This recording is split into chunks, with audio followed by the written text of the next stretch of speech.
우리 함께 사도신경으로 우리의 신앙을 고백하겠습니다.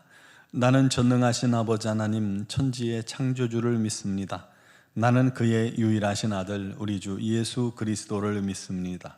그는 성령으로 잉태되어 동정녀 마리아에게서 나시고 본디오 빌라도에게 고난을 받아 십자가에 못 박혀 죽으시고 장사된 지 사흘 만에 죽은 자 가운데서 다시 살아나셨으며 하늘에 오르시어 전능하신 아버지 하나님 우편에 앉아 계시다가 거기로부터 살아있는 자와 죽은 자를 심판하러 오십니다.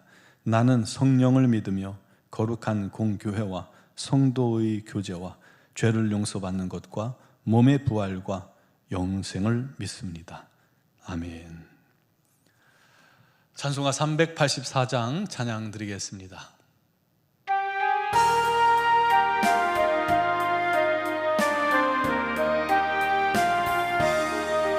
나의 갈 길 다가도록 예수 인도하시니 내 주 안에 있는 긍휼 어찌 의심하리요.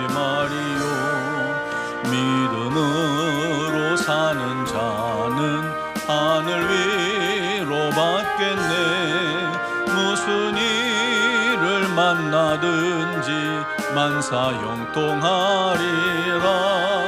무슨 일을 만나든지 만사 형통하리라.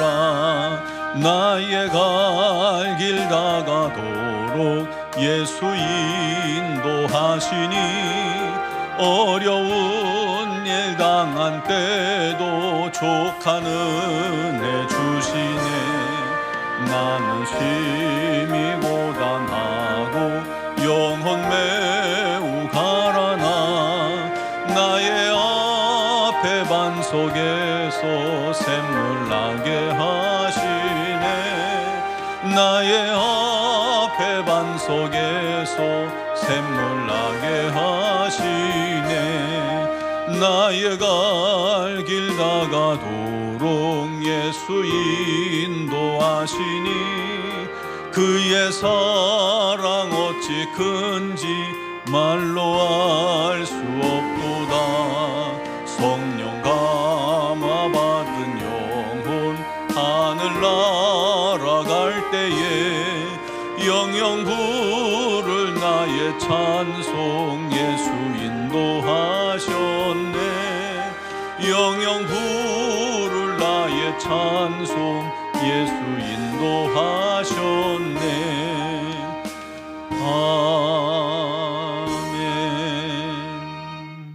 아멘. 오늘 주신 하나님 말씀은 역대상 21장 28절에서 22장 1절까지 말씀입니다. 봉독하겠습니다. 이때에 다윗이 여호와께서 여부수 사람 오르난의 타작마당에서 응답하심을 보고 거기서 제사를 드렸으니 옛적에 모세가 광야에서 지은 여호와의 성막과 번제단이 그때에 기브온 산당에 있었으나 다윗이 여호와의 천사의 칼을 두려워하여 감히 그 앞에 가서 하나님께 묻지 못하더라. 다윗이 이르되 이는 여호와 하나님의 성전이요 이는 이스라엘의 번제단이라 하였더라. 아멘. 2009년이었습니다. 영국에서 무신론자들이 버스와 지하철에 광고를 냈습니다. 아마도 신은 없다. 걱정 말고 인생을 즐겨라. 규제 때문에 앞에 아마도를 사용했지 규제가 없었다면 아마도를 빼고 신은 없다. 그러니 걱정 말고 인생을 즐겨라 라고 그렇게 광고가 나갔을 겁니다. 무신론자들은 왜 이런 광고를 냈을까요?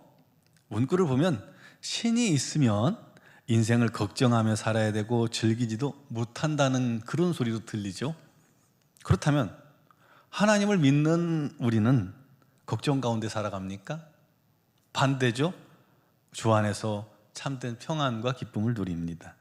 하나님을 믿으면서도 여행도 다닐 수 있어요. 가족들과 행복한 시간도 보내고 스포츠도 하고 친구들과 맛있는 것도 먹으며 인생을 충분히 즐길 수 있지 않습니까? 하나님은 우리 성도들이 모든 사람이 행복하기를 바라십니다. 그렇다면 무신론자들은 하나님이 있을 때 즐기지 못한다는 것은 무슨 말일까요? 결국 죄의 문제겠죠. 인생을 즐기라고 포장했지만 하나님이 없다면 심판도 없으니까 마음껏 죄짓고 마음껏 언한 대로 살아보자는 합리화에 불과한 것입니다. 무신론자들 마음에는 누구한테도 방해받지 않고 죄책감도 갖지 않고 자기 욕망대로 살겠다는 불의한 마음이 그 안에 있는 것입니다. 이게 인간의 모습입니다. 그들은 하나님을 애써 부인하지만 결국 하나님의 심판대 앞에 서게 될 것입니다. 그러므로 하나님을 믿는 자, 하나님의 자녀된 것이 얼마나 놀라운 복인지 모르고요, 하나님 안에서 우리가 평안 가운데 기쁨 가운데 감사를 누리며 산다는 게 기적 같은 일입니다. 오직 예수를 믿는 믿음으로 모든 죄를 사함받고 영생을 얻었잖아요. 게다가 세상에 알 수도 없는 참된 평안과 기쁨을, 행복을 누리게 된 것입니다. 이를 감사할 수 있길 바랍니다. 그뿐인가요? 하나님의 자녀는 죄로 인해 받는 하나님의 진노 가운데서도, 우리가 살다 보면 죄를 지을 수 있잖아요. 죄 가운데 우리가 뉘우치지 못하고 살다가 우리 하나님의 징계를 받을 수도 있잖아요. 하지만 그 가운데서도 오히려 우리를 은혜로 이끄시는 하나님의 사랑을 경험하게 된다는 것입니다.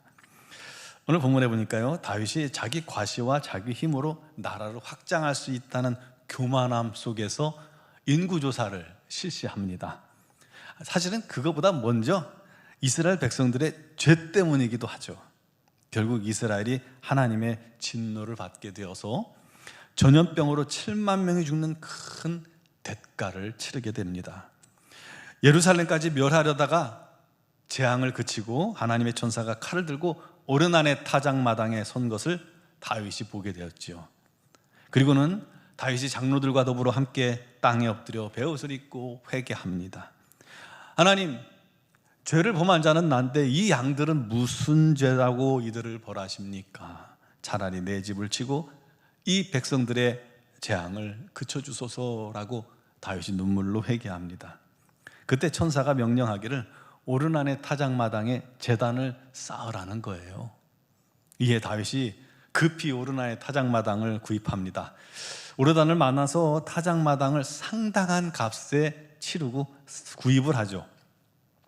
사실 오르난은 땅도 그냥 드리고 소도 제사에 필요한 모든 도구는 여기 있는 거 다 갖다 쓰시라고 그냥 주겠다고 하지만 다윗은 600세겔을 달아주고, 충분히 달아주고 밭을 구입하여 거기서 제단을 쌓고 회개의 번제와 화목제를 드립니다. 그때 하나님께서 하늘로부터 불을 내려서, 제단 위에 불을 내려서 응답하셨습니다. 마치 엘리야 선지자가 갈멜산 위에서 불로 기도할 때 불로써 우리 하나님께서 응답하신 것처럼 말이죠. 그것은, 이 불로써 불이 내렸다는 것은 우리 하나님의 용서, 화목을 의미하는 것이죠. 이후 천사는 빼들었던 칼을 칼집에 꽂습니다. 재앙이 끝났다는 것입니다. 그때 다윗이 오르난의 타작마당에서 하나님께서 자기에게 응답하심을 주목하게 되었습니다. 그 후 기브온에 성막과 번제단이 있지만 거기 하지 않고 타작마당에서 계속 제사를 드립니다. 거기서 용서받고 거기서 응답받았기 때문입니다. 놀라운 것은요, 22장 1절에 다윗이 이렇게 말합니다. 이는 여호와 하나님의 성전이요, 이는 이스라엘의 번제단이라. 불로 응답하신 곳, 진노를 멎게 하신 하나님의 은혜가 임한 곳, 용서와 다시 시작하는 은혜가 넘친 곳, 하나님께서 말씀하신 곳, 그곳을 다윗이 주목하고 하나님께서 그곳이 성전태가 되게 해주셨음을 깨달은 것입니다. 그것은 하나님께서 진노조차 은혜로 이끌어가고 계심을 보여주시는 그러한 사건이죠. 하나님의 진노가 임했지만 그 진노를 그치게 한 그 장소가 성전터가 된 거예요. 다윗은 오르난의 타작마당을 여호와 하나님의 성전이라 부르며 앞으로 성전이 세워질 터로 삼았던 겁니다. 여러분, 나의 기도가 응답되는 곳, 하나님의 은혜가 넘치는 곳, 하나님의 회복이 있는 곳, 다시 시작하는 은혜를 만나는 곳, 치유가 있는 곳, 구원의 은총과 회개의 기쁨이 넘치는 곳, 그곳이 예배처소요, 그곳이 바로 교회입니다. 주님이 우리 노원중앙교회를 오르난의 타작마당 삼으셔서 이곳 제단에서 드리는 예배를 받으시고 용서하시고 치유하시고 인도하시고 보호하시고 때로는 불로써 응답하시고 모든 성도들을 성령 충만케 하시고 구원하시고 죄사하시는 놀라운 은총이 우리 노원중앙교회 이 제단 위에 넘치게 되기를 간절히 소망합니다. 그를 위해서 여러분도 기도하시기 바랍니다. 한 가지 또 기억할 것은 오르난이 타작마당과 제물을 그냥 드리겠다고 했잖아요. 그러면 고맙다, 왕으로서 백성이니까 고맙다고 쓸 수도 있었지만 다윗은 그것을 상당한 값 600세겔을 치르고 샀기에 그것이 진정한 성전터가 될 수 있었던 겁니다. 여러분 생각해 보세요. 주님도 우리를 상당한 값을 직접 몸으로 치르시고 우리를 사신 바 되신 것입니다. 그리고 우리를 성전 삼아 주셨습니다. 그러므로 이제 우리는 주께서 임하시는 거룩한 제단이 된 거고 항상 주의 뜻을 이루는 곳이 그런 성전이 된 것입니다. 그러므로 이제 우리 모두는 주께서 항상 기뻐하시는 또 주의 거룩한 제단이 되고 항상 주의 영광만을 위해 사는 자들이 되어야 할 줄 믿습니다. 우리 삶 속에서, 우리 심령 속에서 우리 하나님의 뜻이 이루어지고 감사와 찬양의 예배가 끊이지 않는 그러한 우리 모든 성도들이 성전되어가는 그런 성도 교회가 되기를 주님의 이름으로 축원합니다. 기도드리겠습니다. 사랑하시는 아버지, 우리가 무엇이기에 주께서 우리를 이토록 사랑하시나이까? 우리 안에 주님이 함께 계시고 주님께서 우리를 성전 삼아 이곳에서 예배를 받으시고 응답하시고 역사하시고 또 은혜 베푸시고 인도하심을 믿습니다. 그 주님 안에 날마다 거하게 하여 주시고 그 주님과 동행하게 하시고 성전된 우리 자신을 날마다 거룩하게 주께 드릴 수 있도록 주님과 날마다 영적인 교제가 끊이지 않도록 인도하여 주옵소서. 또한 우리 노원중앙교회를 주님의 거룩한 성전 되게 하셨사오니 이곳에서 날마다 우리 하나님께 영광 돌리는 예배가 가득하게 하시고 기쁨만 충만하게 하시고 성령의 불이 임하게 하시고 능력의 불이 임하게 하시고 치유의 불이 임하게 하시고 이 마지막 때 온 땅을 밝히는 그런 영광스러운 주의 제단 되게 하여 주시옵소서.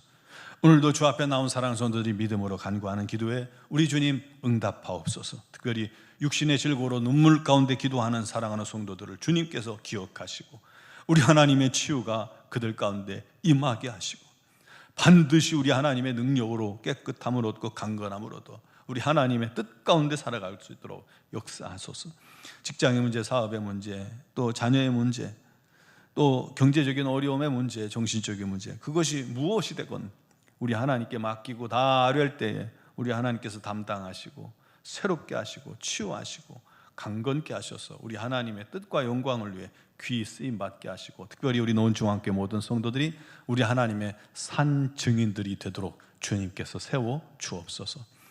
아버지, 이 땅 이 민족을 주님께서 불쌍히 여기시고 이제 얼마 남지 않은 대통령 선거에 우리 하나님 개입하여 주시고 간섭하여 주시고 역사하셔서 우리 하나님께서 원하시는 자가 지도자가 되게 하시고 또한 그를 통해서 이 민족을 치유하시고 하나 되는 은혜가 있게 하여 주시옵소서. 아버지요, 우리 사람은 하나님의 뜻을 다 알 수 없습니다. 그러나 우리 하나님께서 이 모든 일을 손으로 이끌어 주실 줄 믿사오니 주여 인도하여 주시옵소서. 아버지 하나님의 놀라운 은혜가 이 땅에도 임하게 하시고 또 미얀마 땅에도 임하게 하옵소서. 아버지 하나님, 여러 가지 많은 어려움이 있지만 그것이 오히려 주의 복음을 창일하게 증거하는 계기가 되게 하여 주옵소서. 우리 선교사님들이 미얀마에 복음을 전할 때도 날마다 힘과 능력과 권능을 주시옵소서. 더운 일기 속에 건강 잃지 않게 하시고 모든 일에 기쁨과 감사함으로 잘 감당케 하여 주옵소서.